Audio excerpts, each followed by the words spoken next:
What is going on, everybody? Hopefully, guys are doing well out there. We've got a big earnings day for you. Obviously, we have Microsoft, and unfortunately, Microsoft's investor relations page is working. Azure is currently down and having problems, but we'll get Microsoft earnings. We'll also hear from Google and Meta as well. A couple of things that we're looking for on today's earnings is obviously the earnings themselves. As it relates to Google, we're looking for just north of $100 billion worth of revenue. The high-end estimate for them is closer to about $108 billion. We'll cover Google's earnings when they come in. Obviously, as well, we're looking for CapEx numbers. We're looking to see how much these companies are going to spend on CapEx over the next, the next year or two. And we'll see what kind of updates these companies give us. That's very, very, very exciting. Now, we are also going to talk about Meta. Meta Platforms reporting their earnings. We'll probably hear from them first because their conference call is about 30 minutes away. And we're also looking for CapEx numbers for them. They've obviously been very aggressive in terms of their AI spending, and we'll see what happens. Now, technically, Meta is actually in the most interesting spot. It's the closest to this middle of the channel, and a pullback in Meta brings in great buying opportunities. A move higher could create selling opportunities. Now, we'll also look at Google technically. I mean, this thing, did you guys see the Caterpillar chart earlier today? That's reminding me, look at the look at Caterpillar. My God. Google looking absolutely fantastic technically, although it is closer to the top of the channel.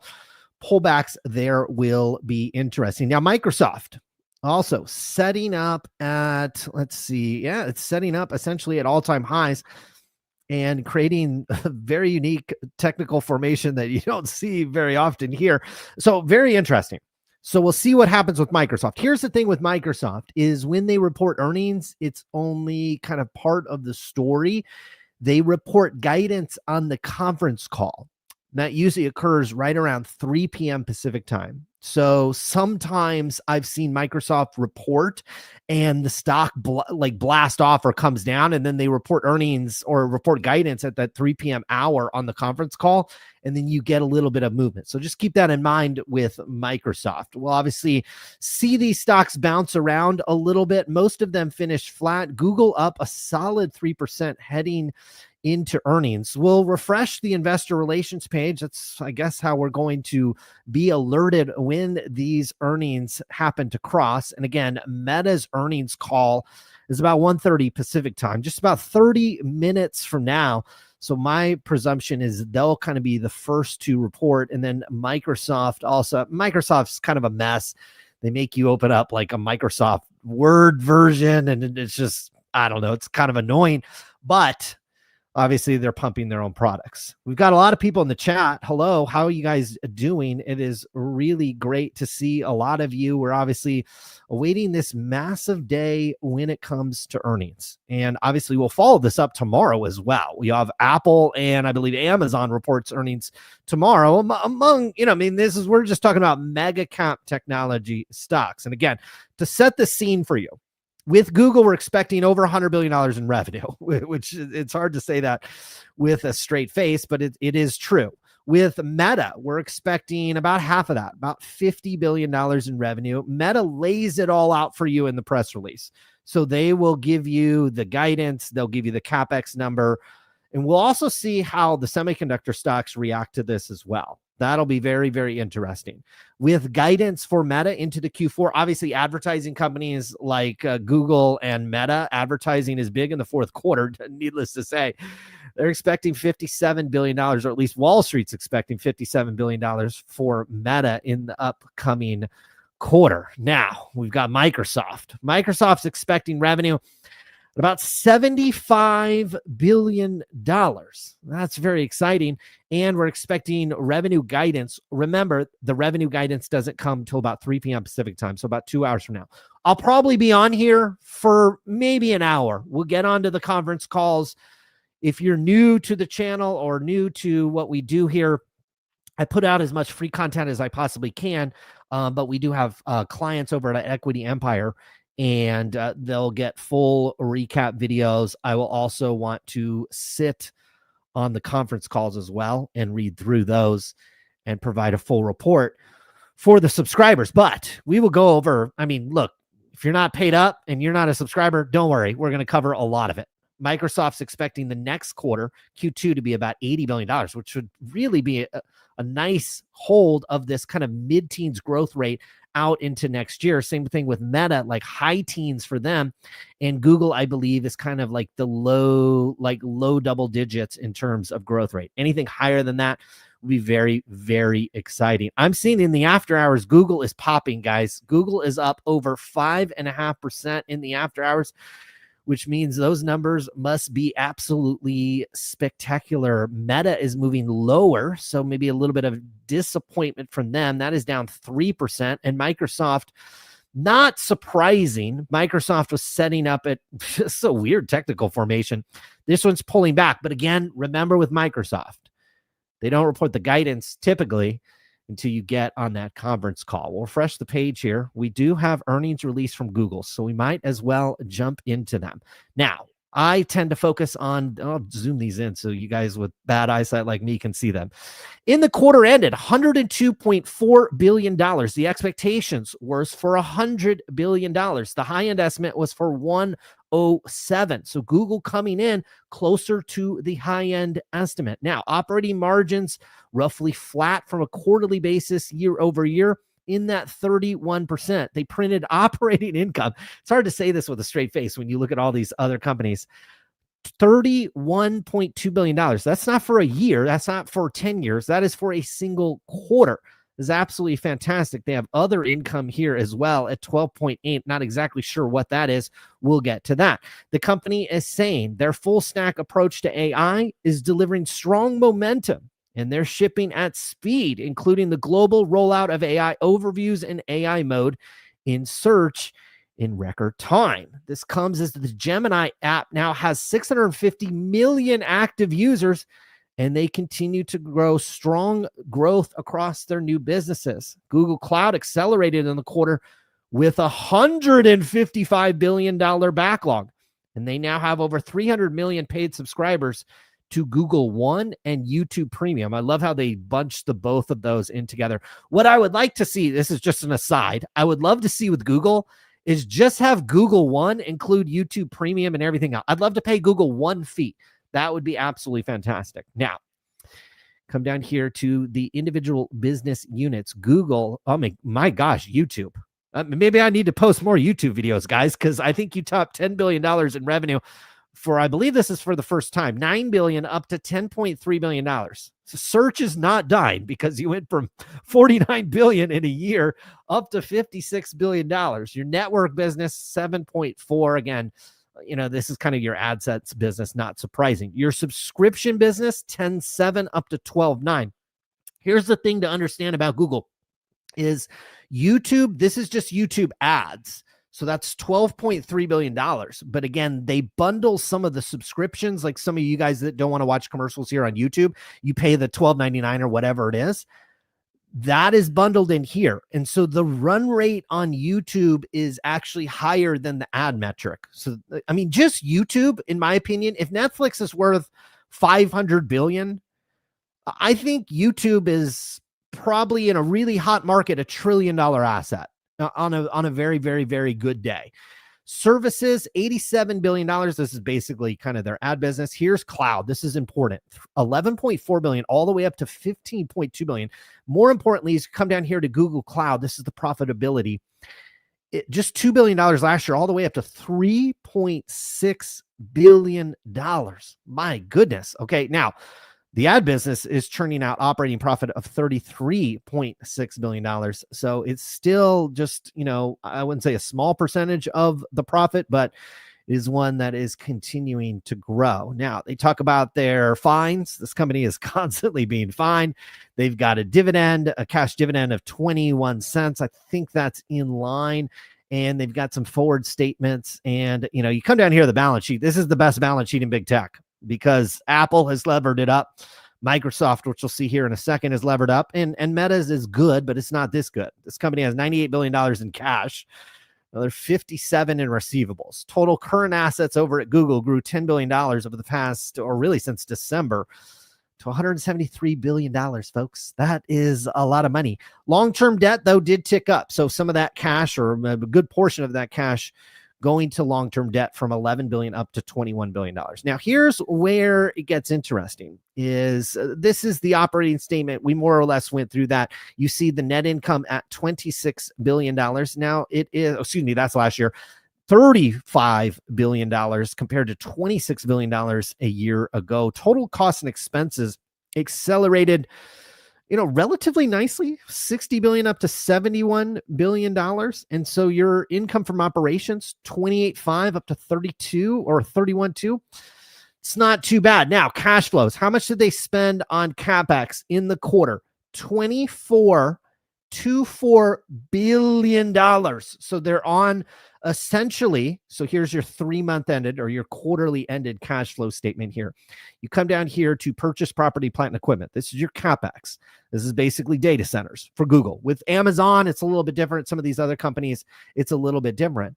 But with Google, purchase of property, plant, and equipment, $24 billion, folks. They are in a $100 billion run rate when it comes to that. Now, can they afford it? The answer to that question is absolutely. You have $48 billion of operating cash flow in the most recent quarter. And so, yes, absolutely, they can afford it. They continue to rebuy the stock. Now, that has toned down. That is what Wall Street has been talking about. I've been hearing discussions about this is, yes, we are spending more on CapEx. So are they going to dial back on the buybacks? And I think that's the right strategy, guys. Do we need to bring up Google's chart in the after hours? Look where Google's chart is. Oh my goodness. It is at it is at all-time highs. Do you really want your company buying back shares when they're at $285 per share and they've never been there before? No, I'd rather Google take a pause on the buyback. The buyback can always come back at a later time when you're monetizing this CapEx from the data center. And we showed you just a moment ago when it came to Google Cloud. This is a very fast-growing business from $11.4 billion in revenue all the way up to $15.2, and it's very quickly growing from a profit perspective from $2 billion up to $3.6. This is very durable revenue and profits, and so we want to invest in that CapEx because that will allow us to buy back the shares at a later date. So they've cooled off the buyback a little bit. Just $11.5 billion net increase in your cash. So after all this investment and back and forth, they increased cash by about $2 billion. Some of it coming from the issuance of debt and those types of things. I mean, this is about as good as it gets when it comes to Google, guys. This is absolutely phenomenal. Let's see if Meta has reported. It does look like Meta reports. And they have had a little bit of a disappointment when we first looked at it. And Meta shares I am seeing are down about 6% at about $704. It's retesting areas technically that we saw back, like a week or so ago. So this level you would like to hold. In fact, I have a red line on my chart here. That is more or less kind of just underneath support with Meta, and it's converging with the 200-day moving average. If you don't have a position in Meta, this can be an opportunity to begin one. Now, if you wanted 10 shares of Meta, which would be like $7,000, I think. Yeah, $7,000. I wouldn't unload the full 7 here, but you can certainly buy a share or two at this level. Again, that's from a 10-share example. You big ballers out there that want 100 shares, you obviously could maybe buy 10 to 20 shares at the current price. You get further price compression because look, in the micro trend, you're making high, lower, high, lower, high, lower, low, lower, low. So you're in a little bit, again, we're talking about the micro trend here. You're a little bit of downtrend. So the momentum with this stock, again, in the last month or two, is lower. Now, when we come over here and look at what Meta reported, they reported revenue of $51.24 billion. The expectations was for 49. So they actually did pretty solid there. The income from operations coming in at $20 billion.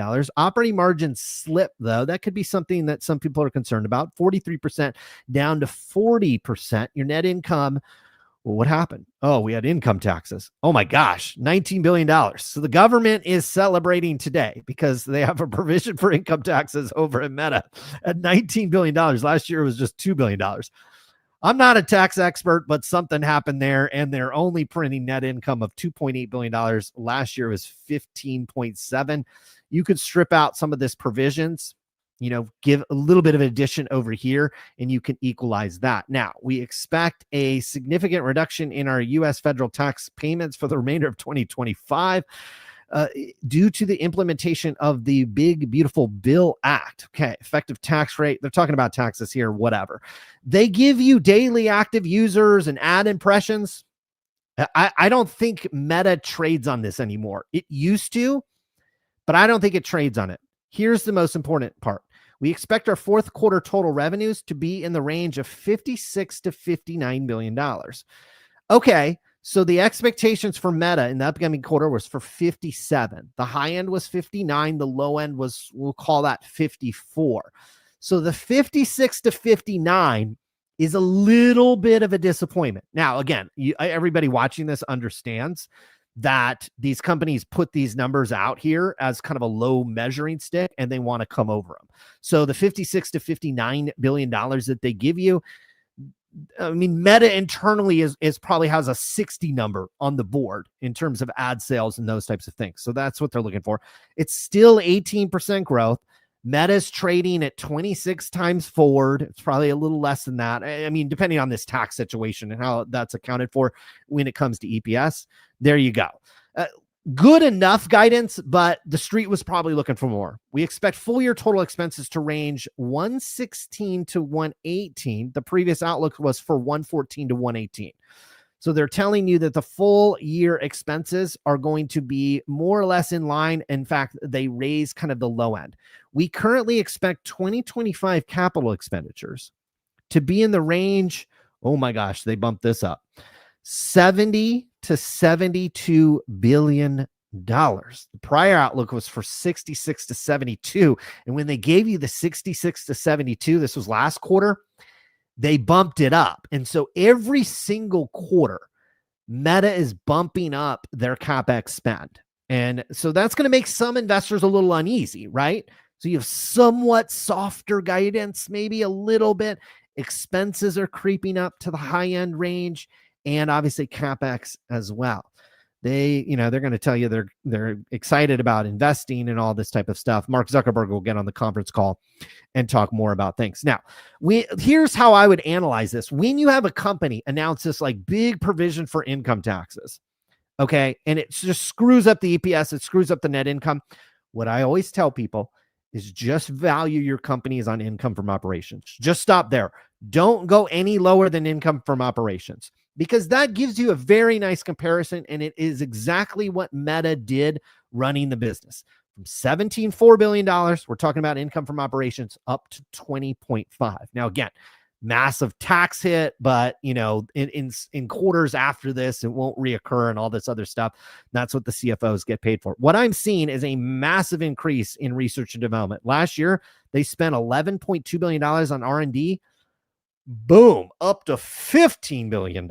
My goodness, that's a big increase, but everything else staying. Oh no, you had a big boost in general administrative. Marketing sales, 2.8 up to 2.85. My guess is this G&A and administrative, that had to do with some of their expenses as it relates to hiring all those AI experts. My guess is some of that compensation gets baked in here. So you went from 1.9 up to 3.5. So your total costs and expenses, 23 billion up to 30. That's a big boost, because you boost your revenue, we'll call it $11 billion, but your expenses went up over 7. And so you didn't have a solid profit quarter. Again, you have to believe in the investment that Meta is making. If you do, then again, these are buying opportunities at about $700 per share. That one's in an interesting spot. Now, let's look at the balance sheet. Balance sheet's going to be decent. Okay. You see, though, total current assets from 100 billion down to 73. As they make this investment, cash is going to leave the building over at this company, and it's going to go into this property, plant, and equipment from 121 up to 160. Now, on the liability side. This is what people are going to be paying attention to as well. Doesn't look like a lot of the long-term debt has hit the tape yet, but that will in subsequent quarters. Come down here to cash flows for Meta. Also another good way when a company has that major tax thing and you're like, well, how do I value this thing? Come down here to your operating cash flow. And you see last year they put up 24.7. This year we'll call that 30, okay, on the dot. And here's what everybody's going to be looking at is the purchase of property, plant, and equipment. Just like Google, this is your data center. This is almost all data center for this company, some office space probably. Look at the growth, folks. You wonder why semiconductor stocks have been absolutely flying off the shelves. $8.3 billion last year. Guys, and this is on a quarterly basis, right? Okay, so this is for 3 months. The 3 months, again, year over year, you spent over $10 billion more. $10 billion more over a 3-month period of time. $19 billion.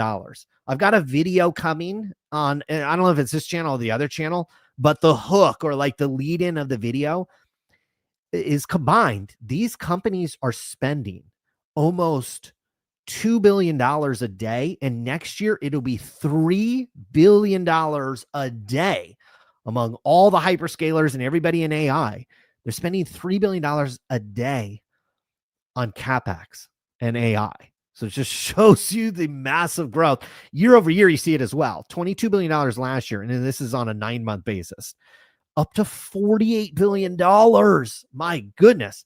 And so they told you as well that they are on a pace. Meta's, I wish they would use, I'm an old man now. So the CapEx is going to be 70 to 72. So divide that number by 4 and you're at, I'm not good at math. So I would say that's probably close to $18 billion. They're telling you that they're on that run rate. It'll be interesting again on the call, which starts in 9 minutes for Meta, what they say about next year. That'll be one of the first or second questions that get asked. Now, the other thing that I looked for with Meta is the cash burn in the Reality Labs business. Reality Labs actually saw its revenue increase from 270 million up to 470 million. That's, finally we got some revenue growth. And your loss from operations, $4.4 billion. Last year, it was comparable to that. So on slightly higher revenue, you're still losing about $4 billion a quarter. So it just shows you the family of apps, which is Instagram, Facebook, and WhatsApp, that printed $25 billion worth of profit off $50 billion of ad revenue. So it's clearly a business that just absolutely mints profits. Let's double click on Google and oh my gosh, this thing's going even higher. My goodness. Google all the way up to, it's 5.5% after being up 2.6% during the regular trade. Google now approaching $290 per share. Oh, I might have to check my, I've got a fair amount of Google stock. So that day is good. It's being offset a little bit by Meta. Whoa, this one continues to drop back 689 in the after hours. And you are just continuing to put downward pressure on Meta as, again, those results disappointed. Let's double click on Microsoft. It's seen its shares drop by about, we'll call that 4% in the after hours. We'll see if we can double click in here on the Microsoft earnings. Again, Microsoft was expecting to put up earnings of about $74 billion. And maybe we'll click on this press release. For the period, the company printed $77.67 billion. That was revenue growth of 18%. Again, the expectation was calling for $75 billion. This included about $31 billion from Intelligent Cloud, which is basically Azure. And Azure revenue grew 40% year over year. Services unavailable. So we are on a DNS timeout when it comes to Azure. So as they report their earnings, things have not gone well for Azure. Now, total cloud revenue, about $49 billion. And again, this is what you're looking for on the conference call at 3 p.m. with Microsoft. They are going to give you Azure guidance. They're going to give you productivity and business revenue. That came in at $33 billion. That was above the expectations as well. They also give you personal computing revenue. I'm not on the Microsoft ecosystem, but I do believe they have a Windows 11 update, which you kind of have to get forced into. And that was above the 12.9 estimate. That revenue came in at 13.8. That's why when you look at like Intel in particular had a very strong quarter. Now, Intel's got a lot of other stuff going on with it. But this had a strong quarter from a personal computer. The other one that I like to check in on is AMD. That's sliding back just fractionally, but it was up quite a bit. Let's check on NVIDIA and see what's happening there. That stock blasted to like a $5 trillion valuation here. So it's, no surprise that one might take a breath. The fact that Google had such great results, what's Broadcom doing in the after hours? Surprisingly, maybe a little quiet in the after hours. The other one I like to look at is ANET. This is Aritza Networks. They rely heavily on Meta. And so when Meta announced that higher CapEx, it's been a damper on Meta stock. But it's a benefit for Aritza because they're like basically the flagship customer for them. And so that stock is blasting essentially to all-time highs as well. You're looking for a breakout with that one. That one is looking absolutely fantastic. Now, well, let's see if we can double click a little bit more on some Microsoft earnings. We got the total. So again, it was $77.7 billion. That was 18.5% growth year over year.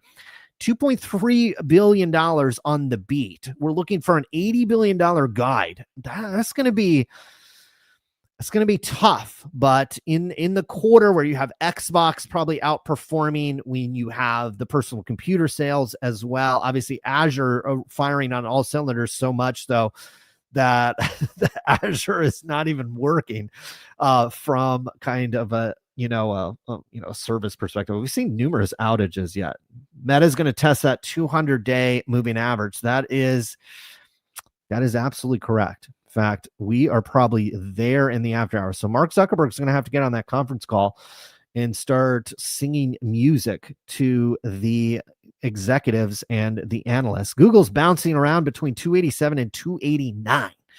That is exciting. Pat yourself on the back if you're into Google, because that is absolutely fantastic. Very, very exciting. Yes. Oh, so blue chip only service to Equity Empire? That's a great question.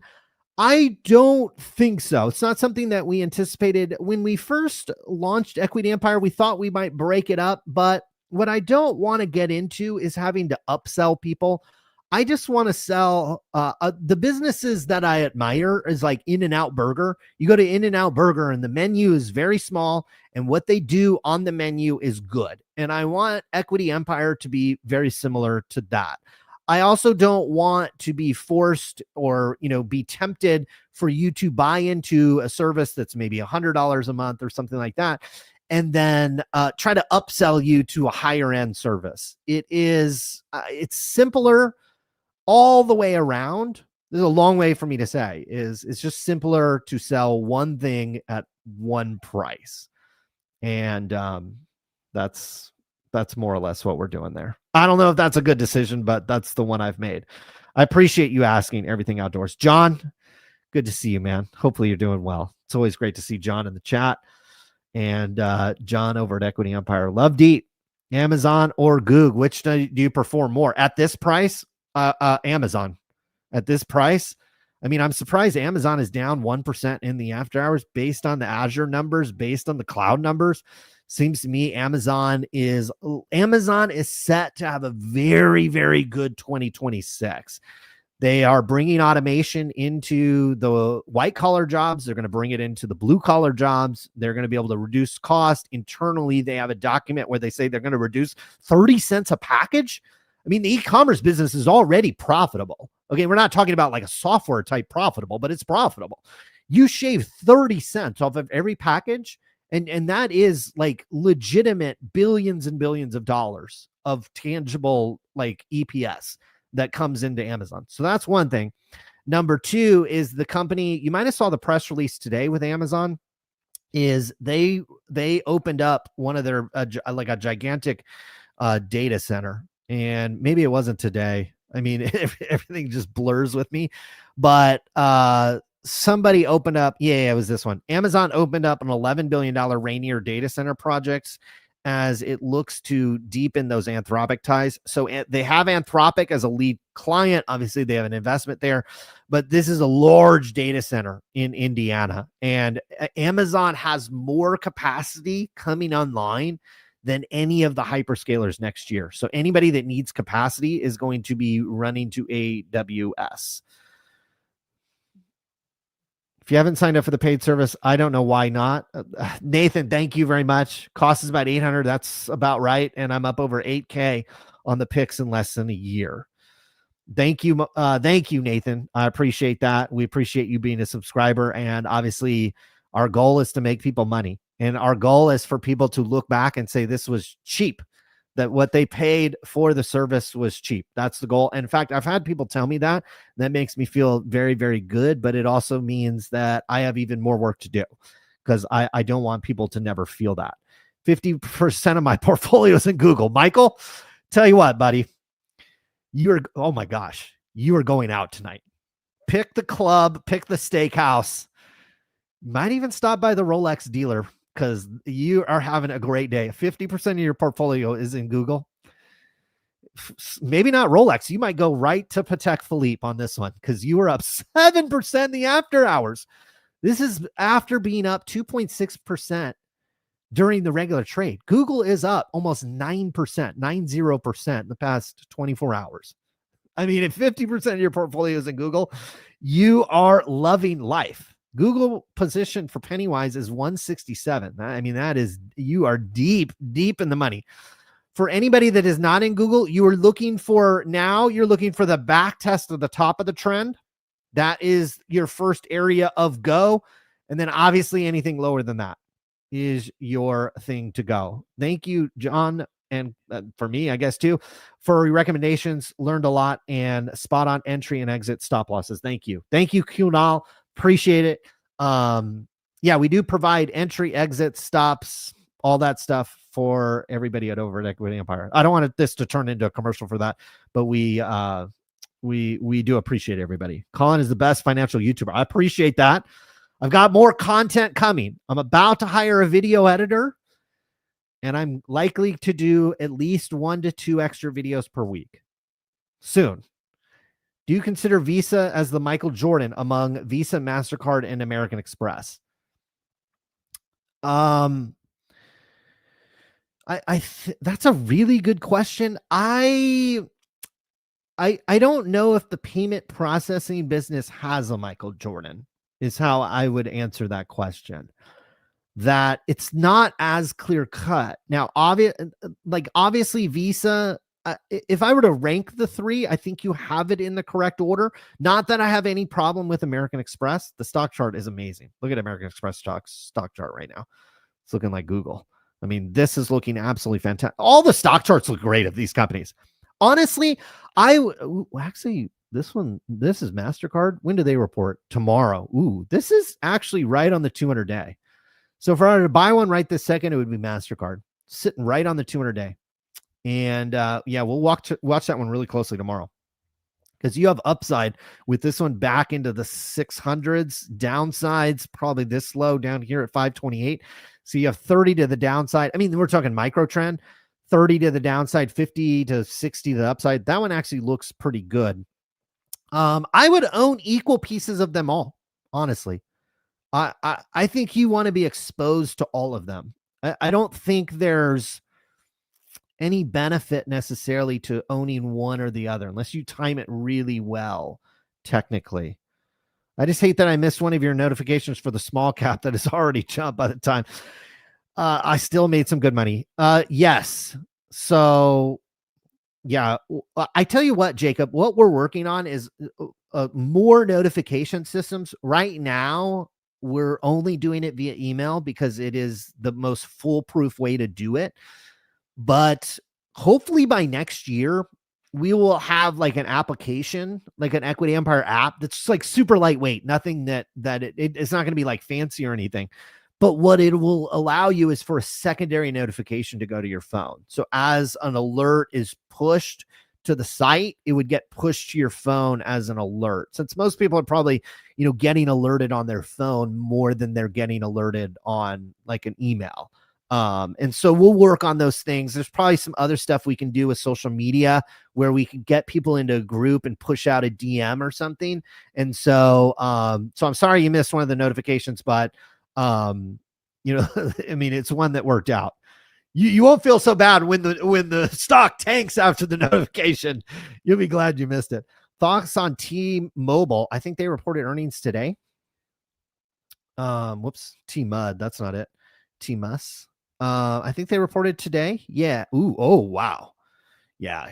You're retesting these lows at 207. I mean, the 200 days rolled over. There's a couple of stocks that I'm looking at like this. Costco. It's not quite in the same position. Look at this though. Your 200 days rolling over. You're testing a key area of support on Costco. Be ready to buy that one. And Berkshire Hathaway, same thing. I mean, it's at like the highs basically. Hasn't quite rolled over, but that one's close. T-Mobile, yeah. I like T-Mobile. Not like, like this isn't going to be the cornerstone of my portfolio, but to round it out, yeah, there's absolutely nothing wrong with a little bit of T-Mobile. Preferred as an all-in-one service. I agree. Equity Empire, it's just easier for us as well. You don't have to worry about permissions. And then if somebody upgrades or downgrades, I just want things to be simple. I'm not very smart, so I've got to keep things as simple. How do you feel about AWS being down so often recently? It is probably a function of AWS, but we're probably looking at a function of other stuff happening here. This is probably like more related to like other stuff other than just the actual look at micro. This looks like those of you like old like me. This is what websites look like in 1995 or whatever, 1998. Microsoft Cloud up 26. Yeah, I mean, cloud's looking great, guys. Google cost basis at 121. I mean, you're going to Autumn RPA tonight. 800, is it not 90? Yeah, I'd say the early people got in closer to 800. Now it's 997. People have asked me if I'm going to run a Black Friday sale. I'm actually thinking about raising the price. Because what you have to understand with these services that we have, the more people that sign up means the more stuff that there's more password resets, there's customer service, there's, more stuff has to happen. So you actually want to slow it down a little bit. You actually don't want to scale up too quickly. And I think we did in the early days, and there was some hiccups. And so we raised the price, slowed it down a little bit. That's, not business advice, but let's double check on our main stocks, and then I'll tell you what, we'll get you guys on your way. Google, guys. If you own Google, it is, if you're a sushi guy, you're eating sushi tonight. This is absolutely fantastic. Meta looking absolutely ugly, but it's bounced back from the lows that it made. You're at 695. Mark Zuckerberg's just started his conference call. He's probably trying to talk things up over there. Mark's gotten much more savvy on the conference calls, so don't be surprised if that one bounced back or he's able to claw it back. Microsoft's down a little bit, but again, you've got to wait till 3:00 with them when they report that guidance. That guidance is big. You will break to new highs. If it's weak, retesting areas with Microsoft, your first area, there's a clear bet of support in this $500 range. So you get Microsoft back into this 500. That's your first area. It will coincide a little bit with the 200-day. Obviously, the 200-day would be, even deeper pullback, but it looks pretty good. Recently entered a partnership. Yeah. So yeah, you've got, I tell you what I am seeing, guys, is that the power demands for AI is being somewhat exaggerated, that these companies are over provisioning for the power. Like they're saying, hey, we need 5 million gigawatts or whatever it is. It's obviously a huge exaggeration, but they are planning for the upside. But all of these data centers are going to be running at 40-50% capacity. The other thing you have is with AI training is you're able to distribute it across multiple data centers. You don't have to run the whole training run through a single data center. You can do training runs across multiple data centers. So across the United States, potentially across the world. As you get the as you get the United Arab Emirates and the Saudis involved in AI, obviously, like their whole economy is energy essentially. They don't mind burning that oil over there, and they're great at building stuff as well. I mean, that's an understatement, right? I haven't been to Dubai, I've got friends there. You see the pictures. Okay, they're great at building stuff. So they're going to build these data centers. And so if you're one of these companies, you're going to be able to distribute your training runs, which is the most compute intensive stuff. You're going to be able to distribute your training runs, and you're going to get a little bit more efficient at it as well. The other trend that we're seeing is Qualcomm had a big announcement a day ago, and the stock shot up. You are going to start distributing inference or the reasoning or the running of the AI. You're going to be able to start to distribute that across more efficient chips, which Qualcomm announced. I believe Intel is working on one. NVIDIA has one coming. I believe AMD has one as well. I think they've made an announcement as well. These are all coming in 2026.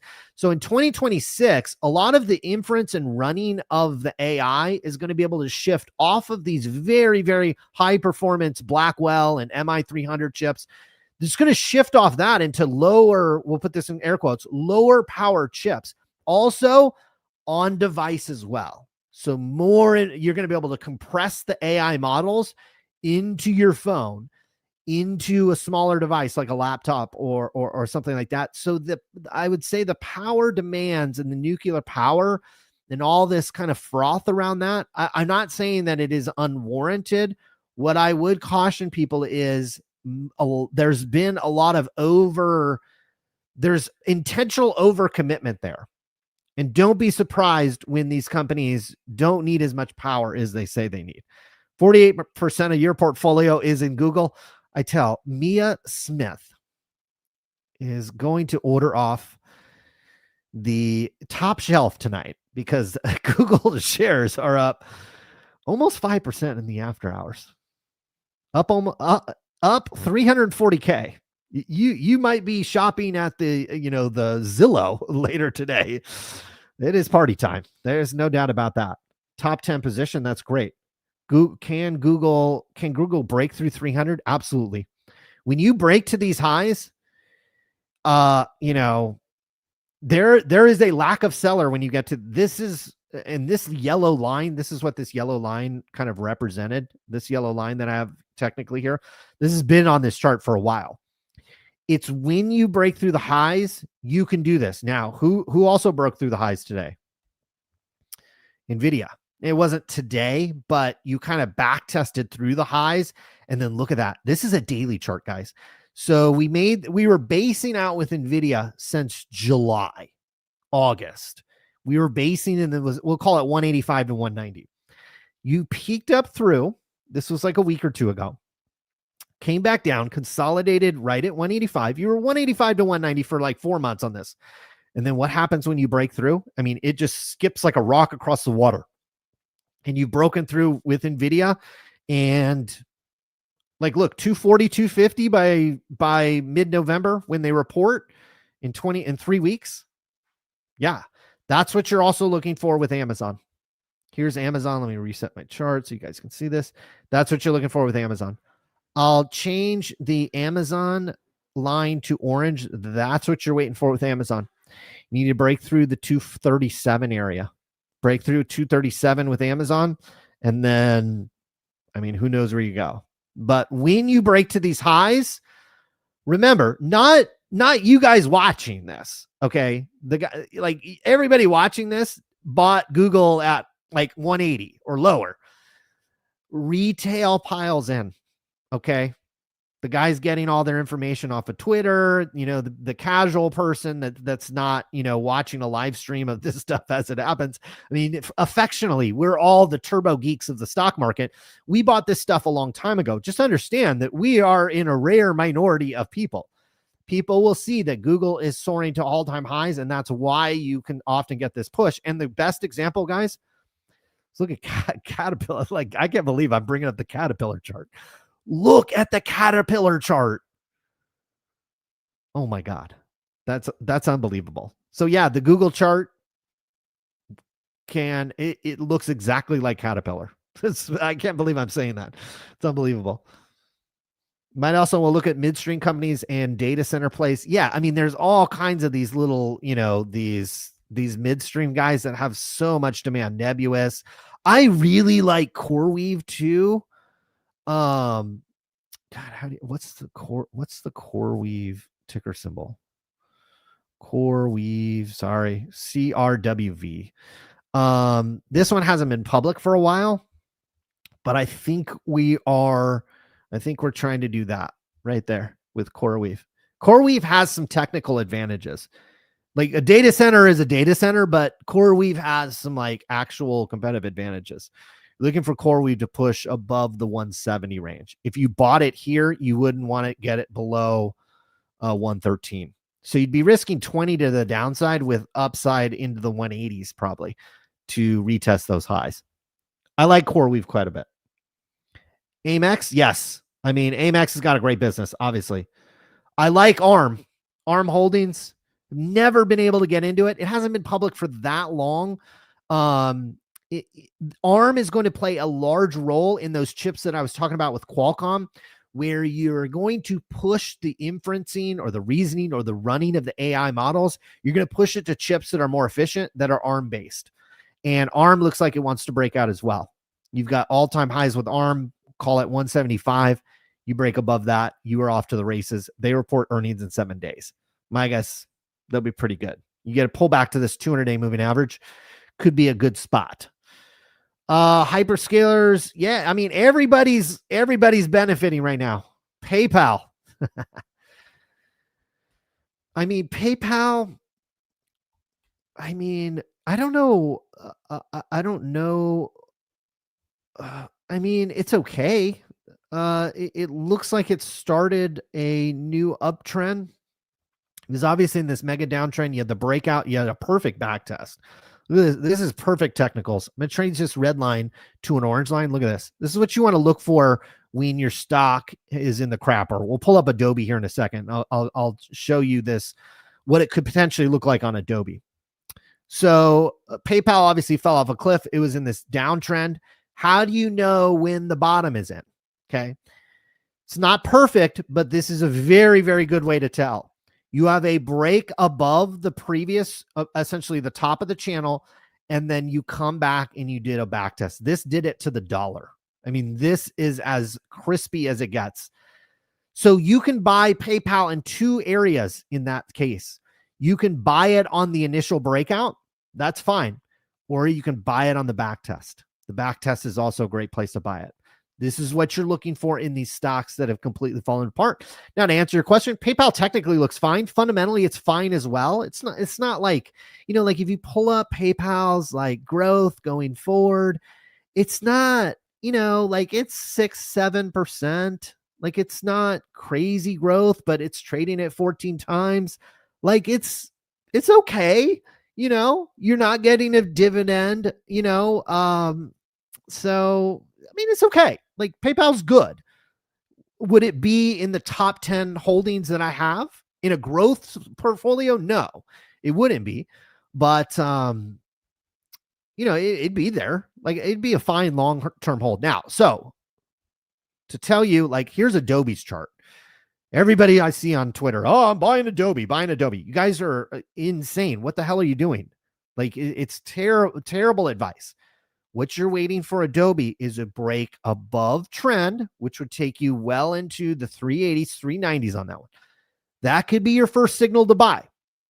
Now, if you miss it there or you want to be a little more conservative, you wait for a back test with Adobe.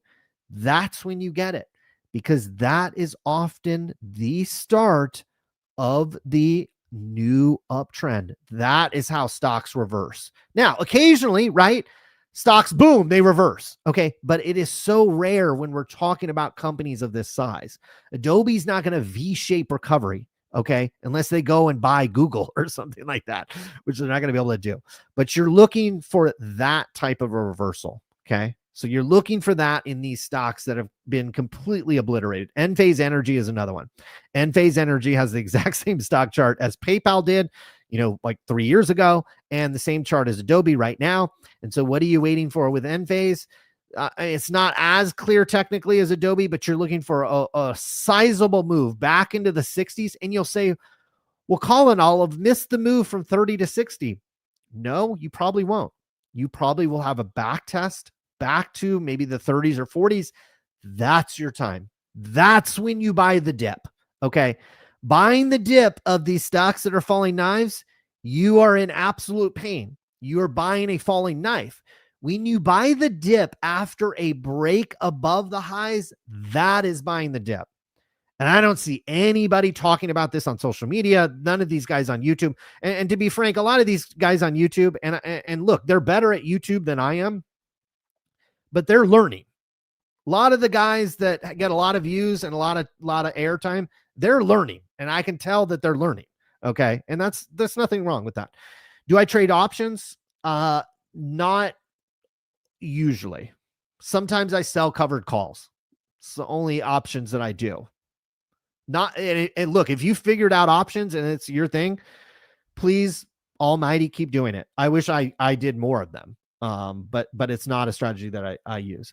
An app would be amazing. Yeah, I agree. We're working on that. Maybe Telegram or one of these, but the problem is then you have people start impersonating you on those things. We're working on an app. And again, it's not like going to be a fancy app. It's just kind of a basic notification, click in there, see what was posted type app. Too late with, yeah, that's what I've been seeing. So we'll work on that. We'll definitely work on that. Would I ever do a portfolio reveal? Right now, my portfolio, I would say, I don't exactly know the exact order, but I'll try to give it in the loose order that it's in. NVIDIA. NVIDIA is clearly number one. I've piled very heavily into that. And this was not recently. This is, over the past year or two. Broadcom, very heavily in that. And part of it is Broadcom has grown into a very large position for me because we started buying this one a long time ago, a while ago. And then Amazon's up there. It's a big one. Hasn't performed as well. But again, I'm waiting for a breakout with that one. Google's a big one. Very, very big for me. Microsoft's pretty big, not as big as Google. Meta is decently big. It's not as big as Google. Tesla has grown into a very large position for me. In fact, Tesla might be the stock that, from a dollar perspective, might be the highest, but that is only because I bought it a very long time ago. Split adjusted, I think it's in the 30s. I think I'm in this one for the 30s. And so obviously it's grown into a much larger position. I have a much longer term view on Tesla. And so that is why I've held on to it for a very long time. That is the bulk of the portfolio at the time. I have a fair amount of ASML right now. That chart is looking absolutely fantastic. You're looking for a breakout as well with ASML up here in this, right where it's at, $1,100, $1,200 range. You break 11, 12 on this one, you probably getting into you might get into 13 or 14s on that one. That one's looking absolutely fantastic. That's and then look around the edges, there's Nike, but again, Nike is just something I've held for a very long time. This was the first stock I ever bought. So, Nike I've held for 20 something years. I think I bought $1,000 of Nike that's worth closer to $60,000 or $70,000 now. It's in a custodial account with my dad's name still on it. That's how old it is. So, so that's a pretty big position for me, but it's, I just leave it there. It's more of a token thing. Apple, I've only got a small amount of Apple because I've kind of sold this one. I've sold this one a few times, bought back in. That chart also looking absolutely fantastic. And if you've tried to buy an iPhone recently, I mean, my God, you're waiting a couple of weeks. So the results tomorrow for Apple should be great. CoreWeave, I like it. I like CoreWeave product. Let me just say that. I like CoreWeave's product. the stock is still, this is still really, really early for me. But technically this looks like a pattern you're trying to create. It also looks very similar to ARM, which has been around maybe a little bit longer, but you'll notice on the ARM platform, the stock chart looks a little similar to me. You're looking for a breakout here. I like CoreWeave though. They have competitive advantage. It's not like just like a data center. Like they have real stuff. Oh, the other big position for me is Oracle. And it's only because I noticed this one on the conference calls. This was about a year ago. They were telegraphing their business as clear as day. And so I'm in a sizable amount of Oracle. I think my cost basis is like 120, 130 on that one. So that one's grown, obviously. Anytime you buy it at 130, I think it's up, it's like doubled. Like it's gonna Cancun. I tell you what, George, there's gonna be some people in the chat that are in Google and that will be joining you on the great beaches of Cancun because they saw shares of Google climb about 5% in the after hours. How many international members you have? We have Robert. I would say at least, I don't know this off the top of my head. I would say at least half of our members are international. We are doing very well with the international community, and we really appreciate it. I love LVMH. I have a very unhealthy relationship with Louis Vuitton, and this stock chart looks pretty good. I have a fair amount of Louis Vuitton. I bought this stock, admittedly, all the way down here. I started buying it pretty heavily back here. Let me tell you what, Robert, what I do with Louis Vuitton. Every time I buy my wife a purse, every time I have an obsession with their sweaters. Not all of them, but when they come out with a certain one that I like. And I like to buy my wife stuff from them. My wife's been going through some stuff more recently, and so I've been stress shopping Louis Vuitton for her. Every time I buy something from Louis Vuitton, I put that in the stock. So it can, can be kind of expensive. This one's broken out though. This is what we're looking for right here, guys. What I just talked about with like Adobe, like that was the trend with Louis. It broke out. Look at your 200-day. It's turned positive. So what you're looking for with Louis, a great spot is this back test back to 623. And now this is the normal shares. If you're an international person, you can probably buy these. If you're an American, I think it's LVMHY. I think it's this one maybe. Yeah, but you want to check your fees with your broker on these things. They'll charge you all kinds of fees and a trading fee and all that. So just keep that in mind. But this one looks unbelievable technically. You are in a very, very bad downtrend with this one. Lower highs, lower lows. This is exactly what we're looking at. Thanks for bringing this up with Robert, because this is a great example. We've broken through. Now you can buy the dip. Okay. With risk management, right? We don't want to get below these lows. So I can buy Louis at 124 with a stop at 103. So I'm risking 20 to the downside for this is 100% upside from you can go from 126 just back to the highs at 180.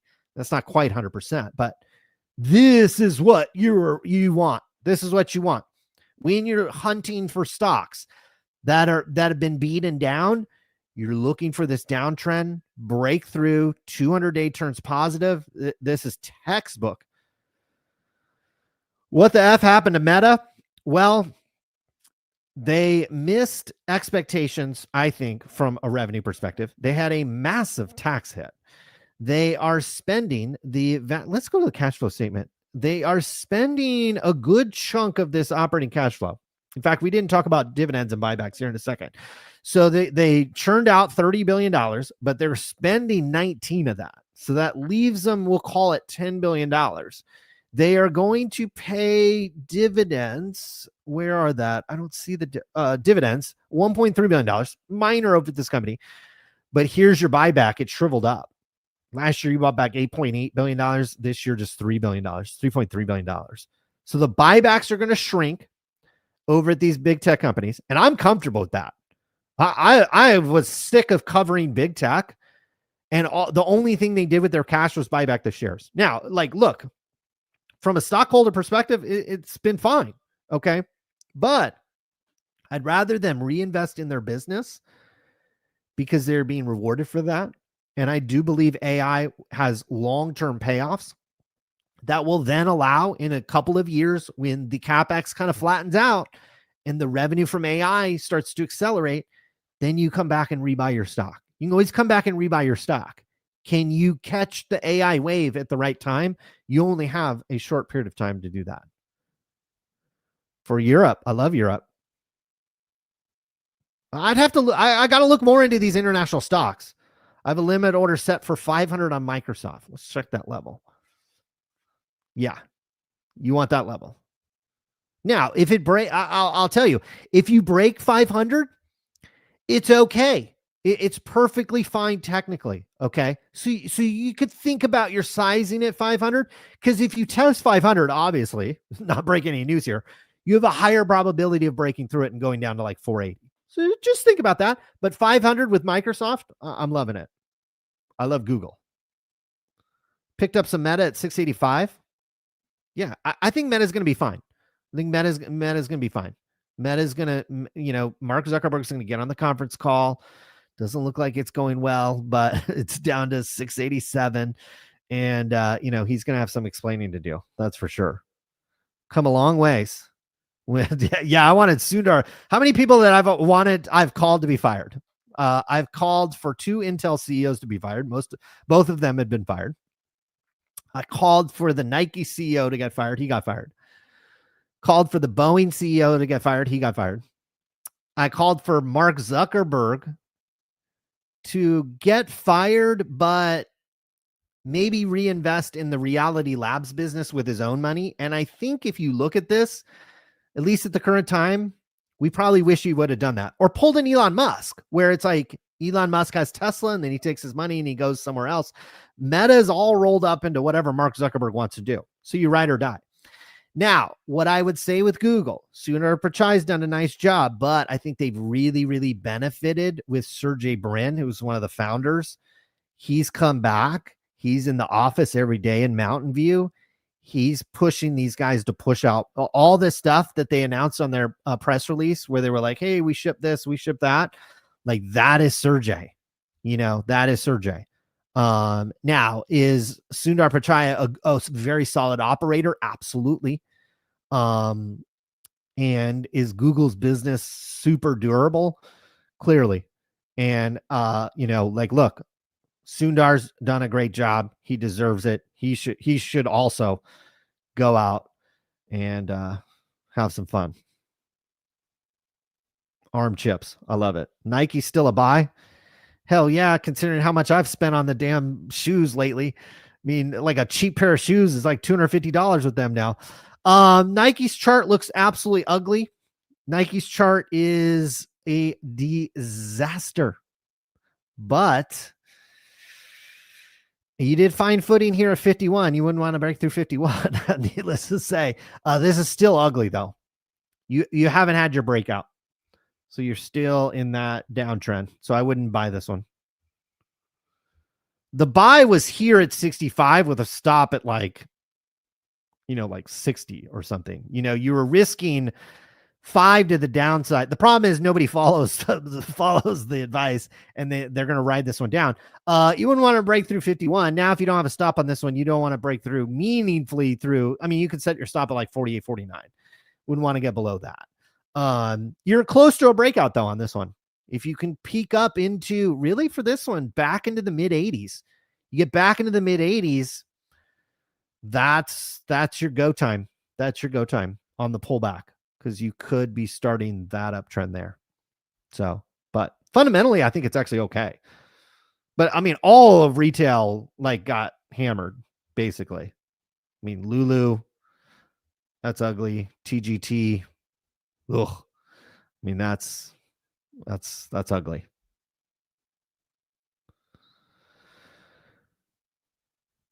Yes, I do have my portfolio performance. This is for the public recommendations, which mirrors more or less mirrors my stuff. Yes, we should do a Q&A for subscribers. Robert, I've got to figure out how to do that to where I can like just have the subscribers show up. I'm not exactly sure how we can do that. Guys, it is 2:00. I don't want to hold you for that much longer. Thank you all for tuning in. Yes, our plays have already paid for the annual subscription and more. So I still have 6 months playing with house money. That's good. Any chance for a monthly call for subscribers? Michael, I would like to do that. Let me figure out how to put that together. I think I can do that with StreamYard where we can like invite people and just do that. But yeah, we can have a monthly call. The only thing that we can't do on there is, Michael, you can't, and I'm not, singling you out specifically, but people can't ask for personal investment advice. They can't say, hey, I bought Google at 140. What should I do? I can't give personal investment advice when I have taken fee from you. Okay. But we can talk very generally about things. You can say, hey, what's your view on Google? What's your view on Meta? And we can answer all those questions. 6-7. I was teaching. So I teach a finance class to like 8th grade. And I said 6-7, not knowing at all what it is. I still have no idea what this is. And the class erupted. And I said, what the hell did I just say? And they said, you said 6-7. And I said, I have no idea what 6-7 is. And this is a sign, guys. I am getting geezerly old. No idea what that is, even to this day. Probably also means you see my browser tabs right here. This is all I look at all day.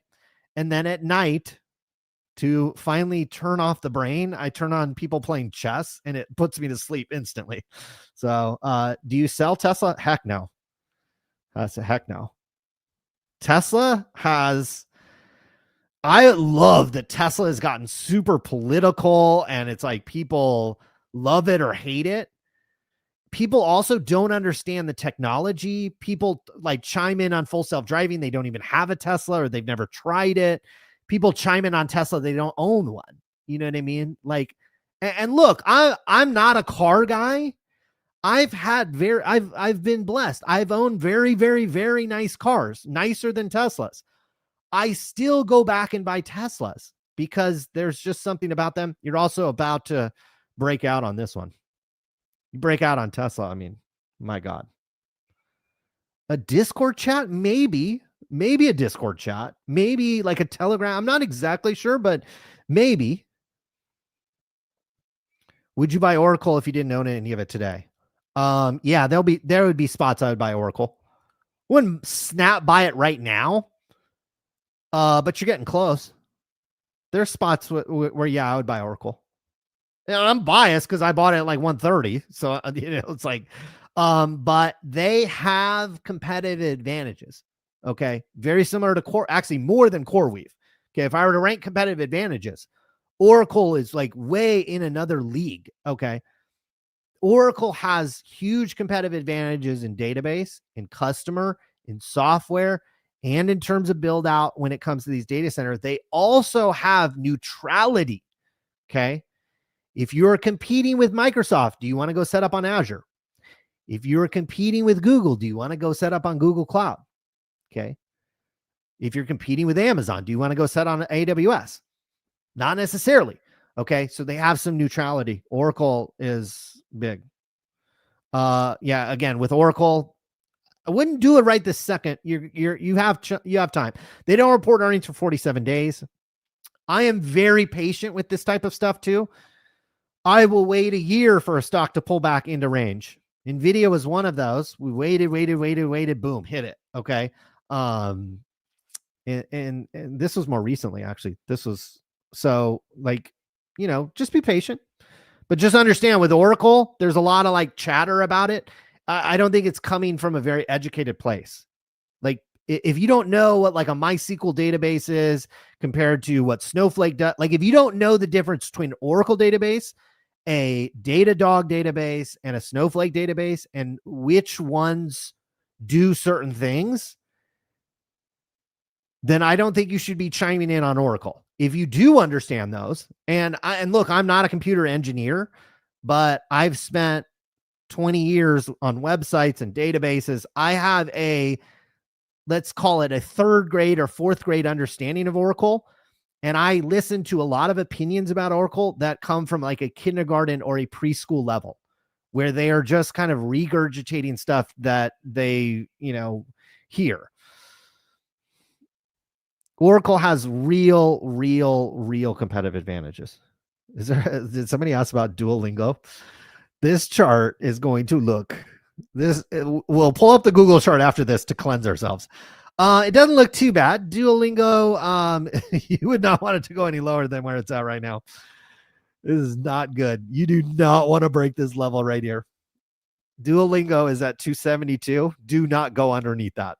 If you do, there'll be a 1 in front of the stock very quickly. I'm not talking about $1, but you'll come down to this consolidation range here. And my guess is if you slap on this volume profile, it'll probably show it to you. Yeah. So the area to hold was 328. It didn't hold that level. Now you're in the way the volume profile where there's no demand for the shares is when you have no volume. And so when you come through those areas, you can slice right through it. Now, it doesn't happen 100% of the time. Remember, with stocks, nothing in life, nothing is 100% certain. But with technicals, you play the probabilities. And when you have volume profile that looks like this, where there was no buying, when the volume profile stretches out, it's showing you where there was a lot of activity, buying and selling the shares. That's good. On the way back up, it's going to be hard to get through 320 on this one, because there's going to be sellers that materialize there. There were buyers and sellers at that area before. You have to assume they'll rematerialize.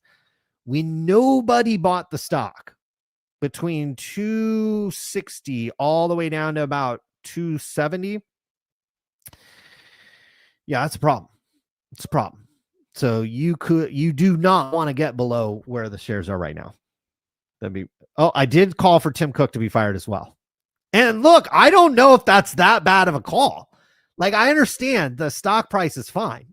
Understand too, when I call for somebody to get fired, nobody does that. There's no Wall Street analyst that does it. Okay. Because they're just trying to work their way up to partner at Goldman Sachs, and they don't want to rock the boat. They want to stay somewhere in the middle of these earning estimates.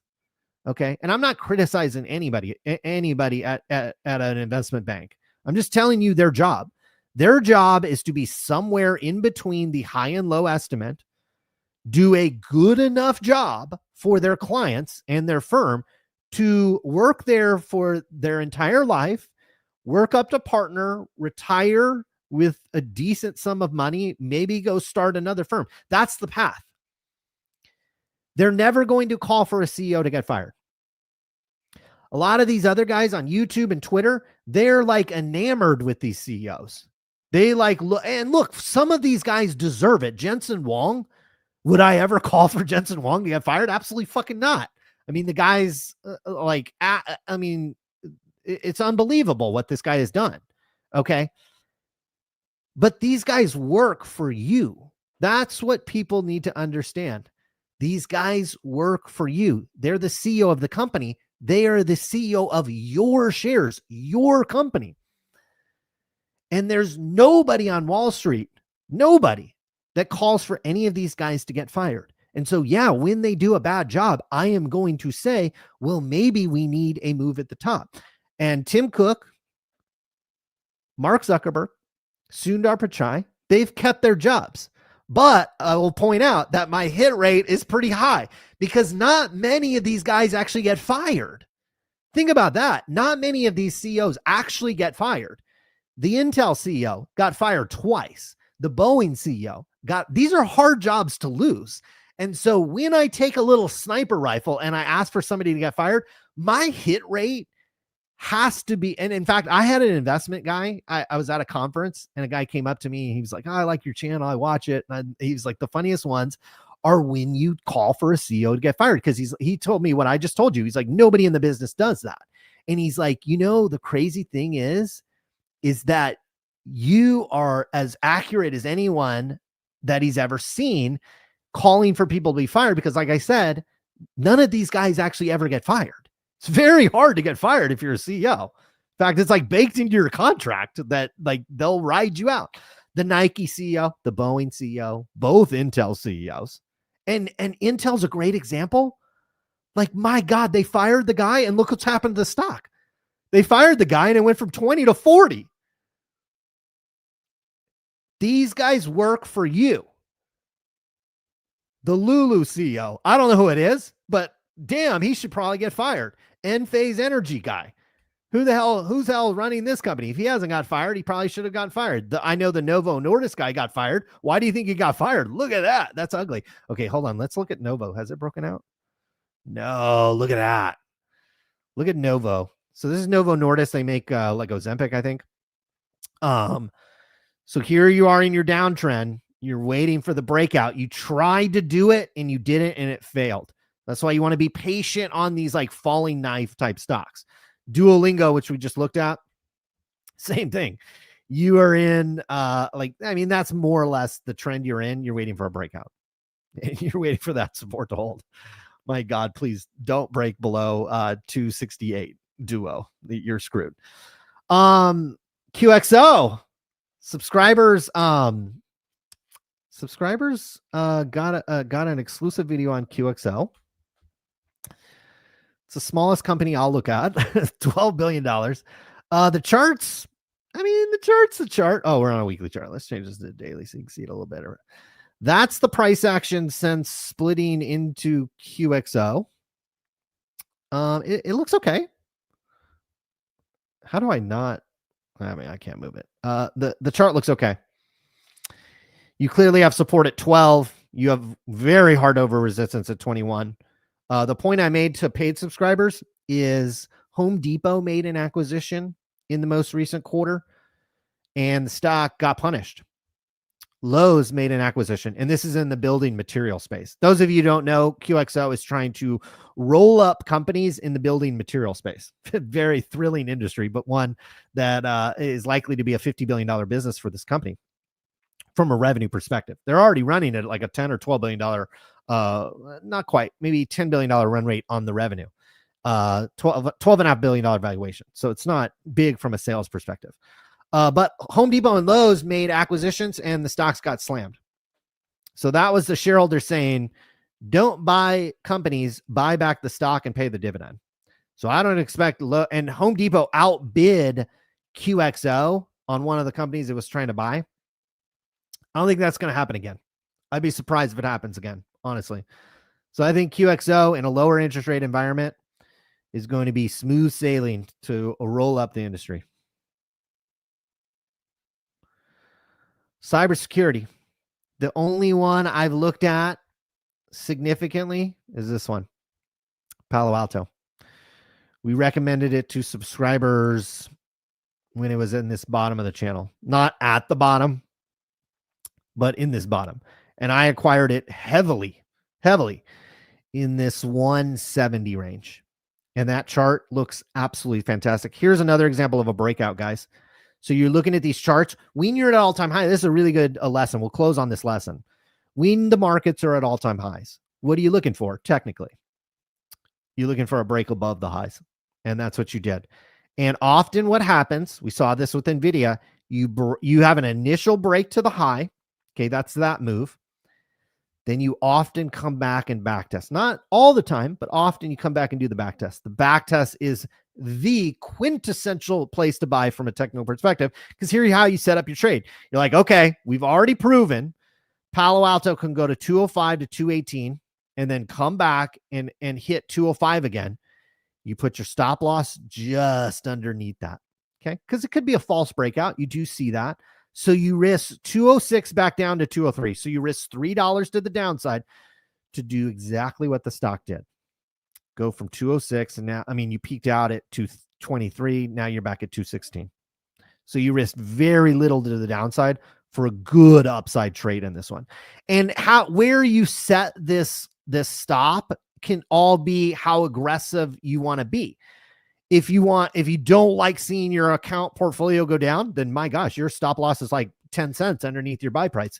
If you want to be a little more aggressive, you can drop the stop down to like $200 or $199. When I set stop losses, I like to be just under a round number because you got to assume people are lazy and they're like, It's $200 stop loss. Well, I'd be at 198. What's an extra dollar?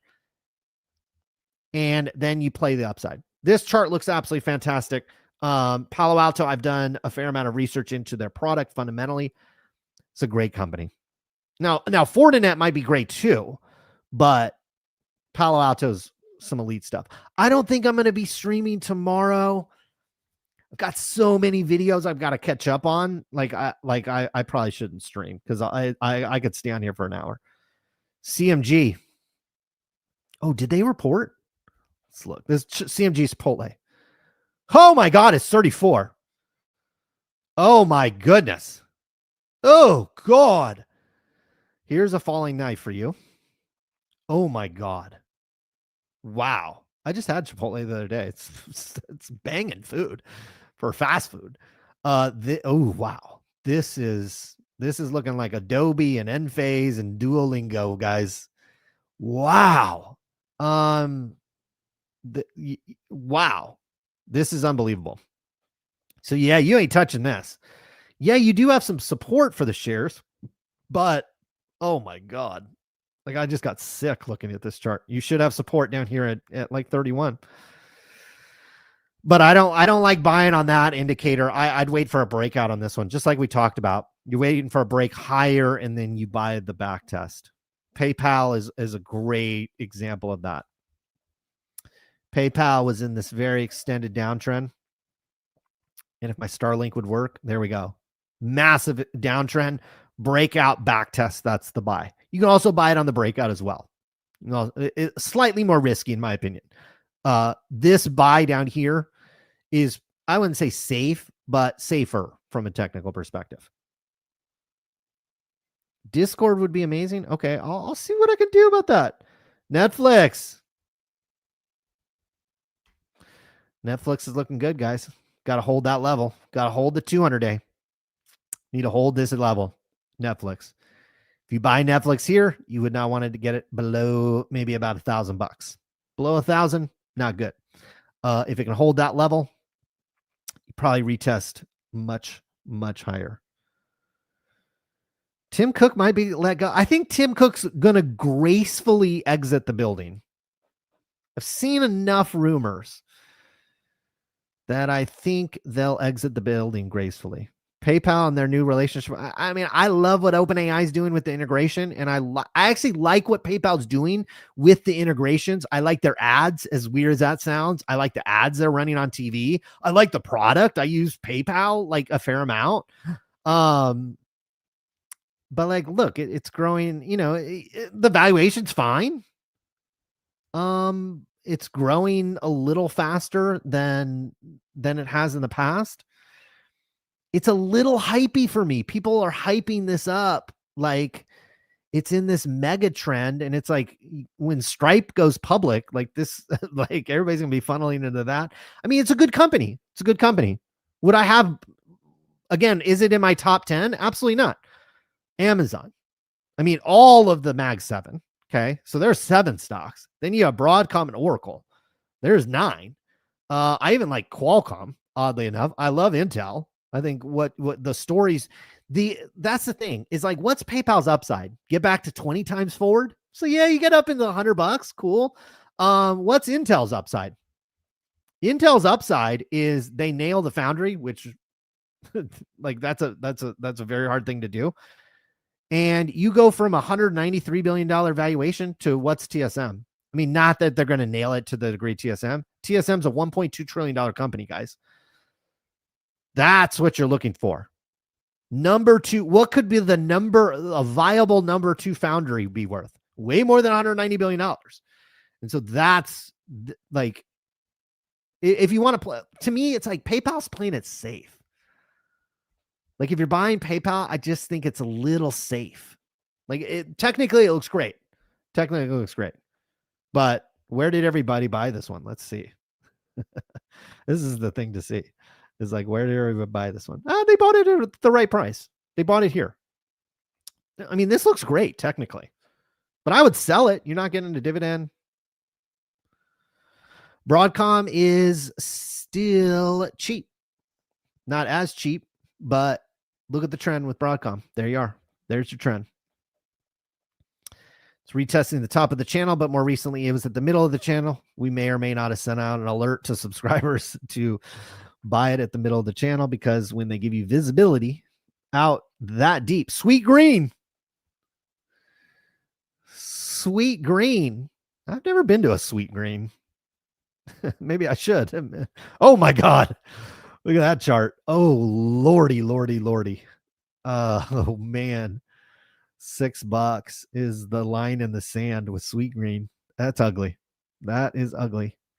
I mean, if you bought sweet green here, and I'm certainly not saying that, you'd want your stop at the all-time lows, which is at 6. So you'd be risking 60 cents to the downside to somehow return. The problem with these things, and like look at Chipotle. Like Chipotle's like got more revenue, more stores, they're profitable. And look at this. Like, what's Shake Shack? Like I kind of group these all into that bunch, and it's like, and I just look at Shake Shack chart's actually not that bad. Look at that. But you've kind of broken through it, but not really. I just look at it too. Every dollar I have in Shake Shack or Sweet Green or even PayPal or Duolingo, I'm taking away $1 I could have in the data center. And these companies, to kind of go back to, what the whole live stream was about, these companies are spending $70 million a year in the case of Meta in terms of CapEx, and they're going to do it again next year. Google, wonderful Google, is spending a massive amount. I mean, these are numbers, when we go through them, we kind of gloss over them. But Google spent $24 billion. Most companies aren't clearly worth $24 billion.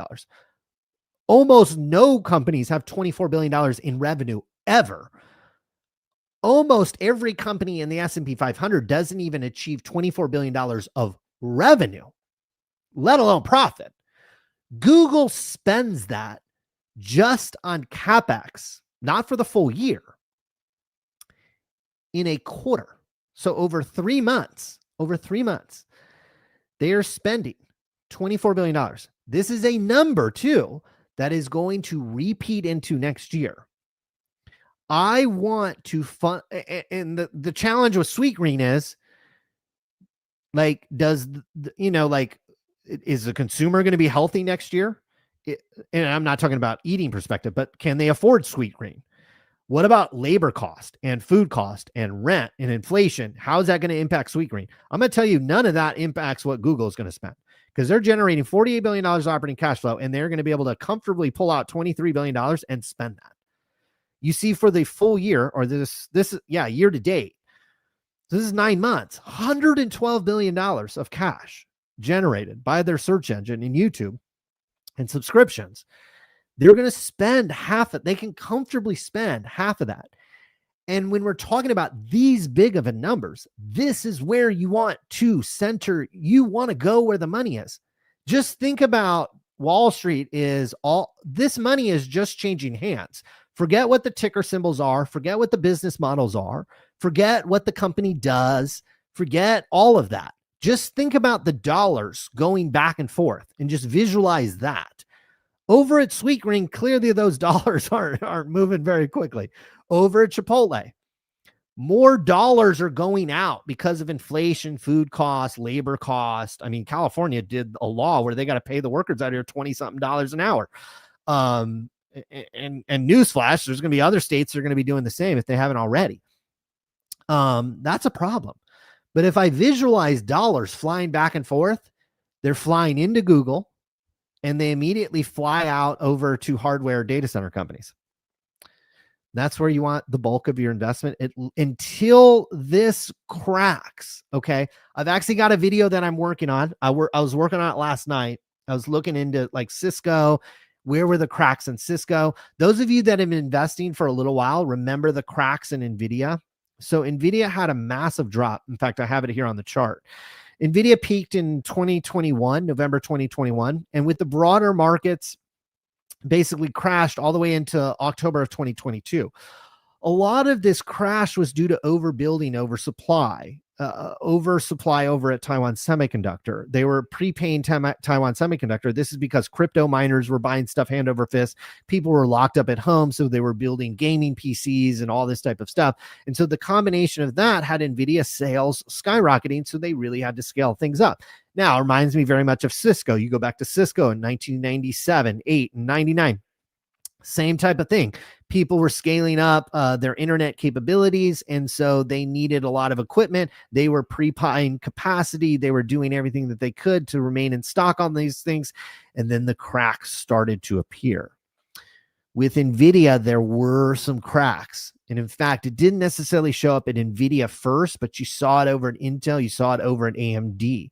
Same thing with NVIDIA. Considering they don't report for 3 weeks, and I'm not saying you're going to see the cracks today or tomorrow, maybe not even this time next year, but that is what you're looking for. And that is why when these dollars are flying back and forth, you don't want to be scared of that. Like, that should get you excited, but you've always got to like think about your exit plan and think about, okay, once these dollars slow down a little bit, where, what is that going to look like?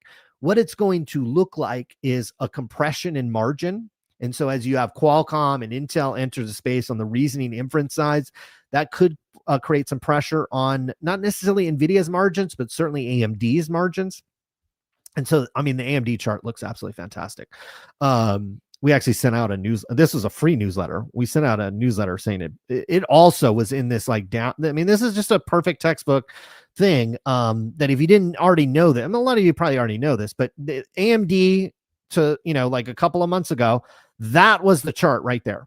That it was just straight down, retested an area. How did you know that was the bottom? Is finally you broke out. In fact, it was very quick. That's why you've got to be monitoring these things. You broke out, then you back tested, and then it was basically without hesitation off to the races. Like literally that's like 3 or 4 months that you boom all the way up to 260. Like you doubled on this one. And so that's what you're looking for. When you're in these big downtrends, you're looking for the breakout back test, and then it's time to go on the back test. You buy the back test with a stop just underneath that because it fails a percentage of the time. But when it doesn't, you got 100% upside on that. You'll see margins compress over at AMD. I always like digress into other things. It's probably not great for videos. AMD's margins will compress at some point. I'm basically speaking to when the AI bubble ends. Margins will compress at AMD, Qualcomm, Intel. You have competitors come in there. You'll likely see cracks over at CoreWeave, Nebuous, the smaller ones. NVIDIA will be the most durable because people will not want to cut them off the least. Where you likely will not see it is Taiwan Semiconductor. That is because Taiwan Semiconductor gets paid no matter what. They have long-term contracts, and by long-term, usually stretching out at least a year or two with NVIDIA, where they prepay the capacity. Because think about TSM. They're like, hey, NVIDIA, your business is on fire. You need us to do certain things this time next year to build out whatever the new Blackwell system or the Rubin system or whatever's coming out with NVIDIA. So TSM is having to prepare for that now. So they are spending money on NVIDIA's chips that are coming out next year right now. So NVIDIA has to pay for that. That is why you don't want to look for the cracks. If the cracks show up in one quarter on TSM, then that's, all these stocks will be deep in the red. But it's more like the cracks are more likely to come on margins first. They'll compress on margin. They'll have to cut price. In fact, when you look at AMD's margins, they're not really that high. And I don't know how much upward pressure. Maybe they'll have upward pricing pressure. I could be wrong.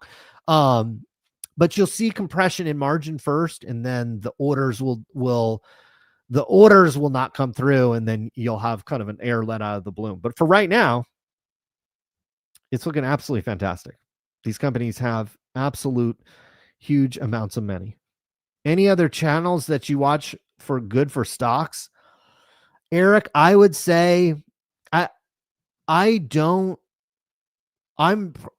would assume there are, is what I would say. I don't consume a lot of finance content because I'm trying to draw the analogy. I can't really think of one, but I am deep into my own research here. So I don't need it. It's not that I don't need it, but I need it less than most people for other people to tell me what to look for. I already know what to look for. I already know how to read the financials. Where I'm doing a lot of my research is on the small business side, on the private kind of mid-market business, talking to them, seeing what they're seeing.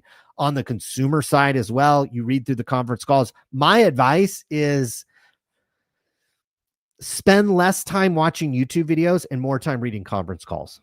The Oracle call, I doubled my money in Oracle strictly by reading the conference calls.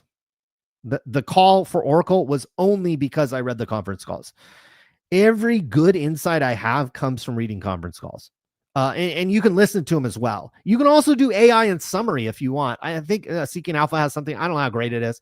You could plug a long conference call into an AI and probably get a prompt to spit it out for you. That's perfectly fine too. I would spend way more time on that than on YouTube. I would also spend a lot of time looking at these charts. You should be looking at these charts a lot. Okay. I would just say my day revolves around catching up on the news. I make sure I see all the headlines, digest all the headlines. I look at the charts every single day of the companies that I'm following, and I read conference calls. Today, I read the Caterpillar conference call. I read the PayPal conference call. I'm going to read the Boeing conference call. I'll read these conference calls. I would say, yeah, like do that as much. Hymns. You guys are all in this. What I would say is if everybody's talking about these stocks, it's probably time to sell. I see a lot of people talking about these stocks, and you can tell it's time to sell. Yeah, this looks bad. You would not want to break much lower than this. You got to hold this level. Got to hold this level on HIMS.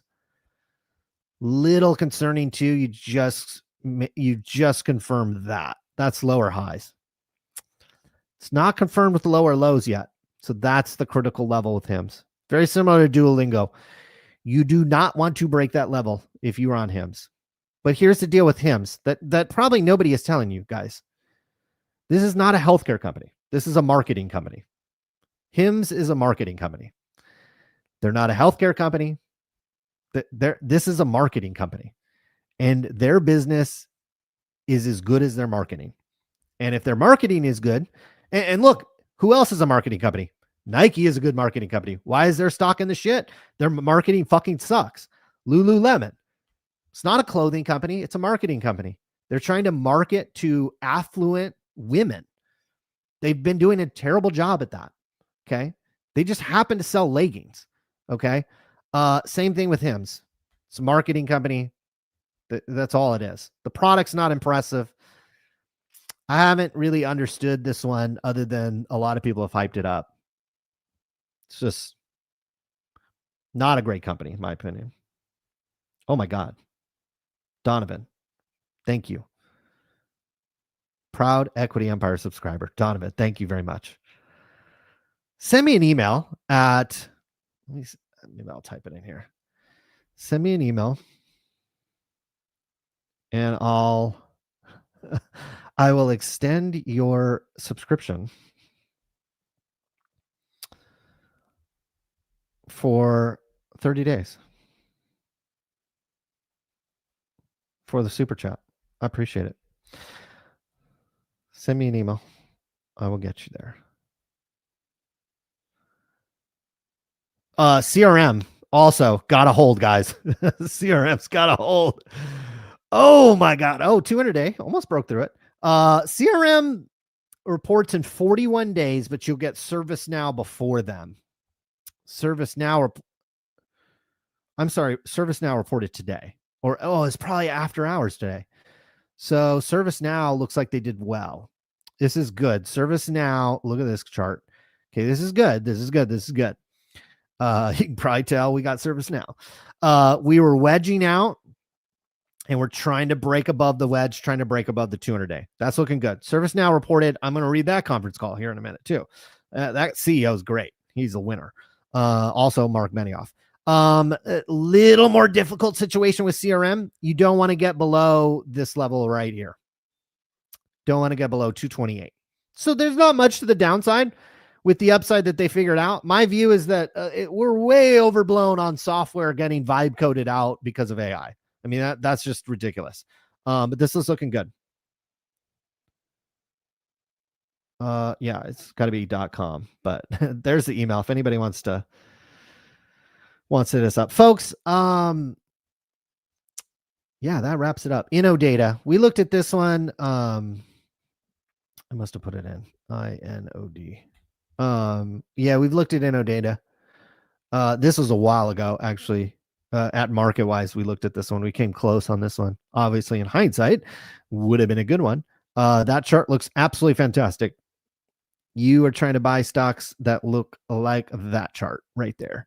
You are just above the middle of the channel, which is probably represented by that blue line.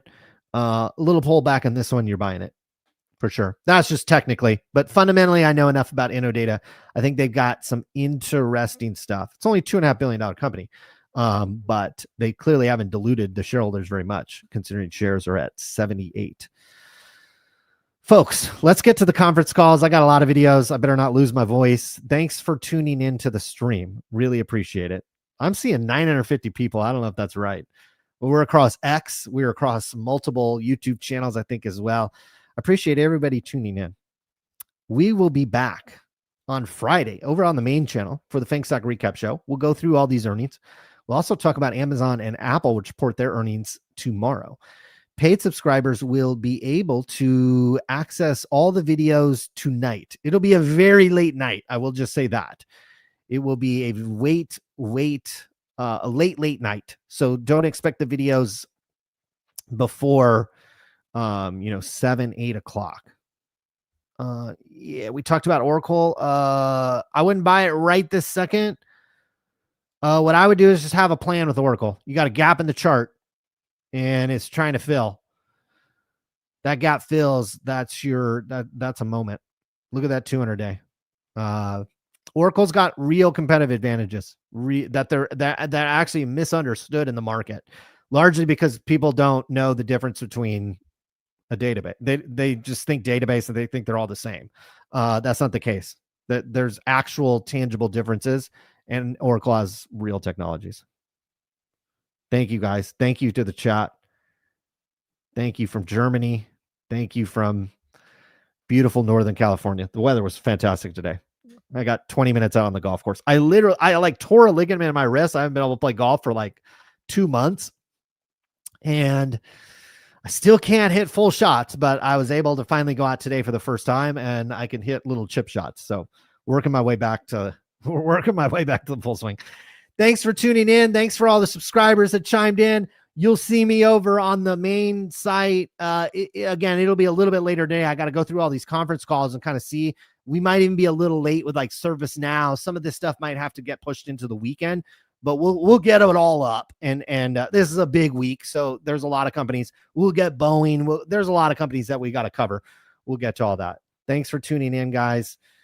We'll be back on Friday over on the main channel. Semiconductor recaps. I've got videos coming. I got a video editor that is coming. More content is coming. And I'll leave it on that note. Thanks, guys. I really appreciate your support. We'll see you again soon.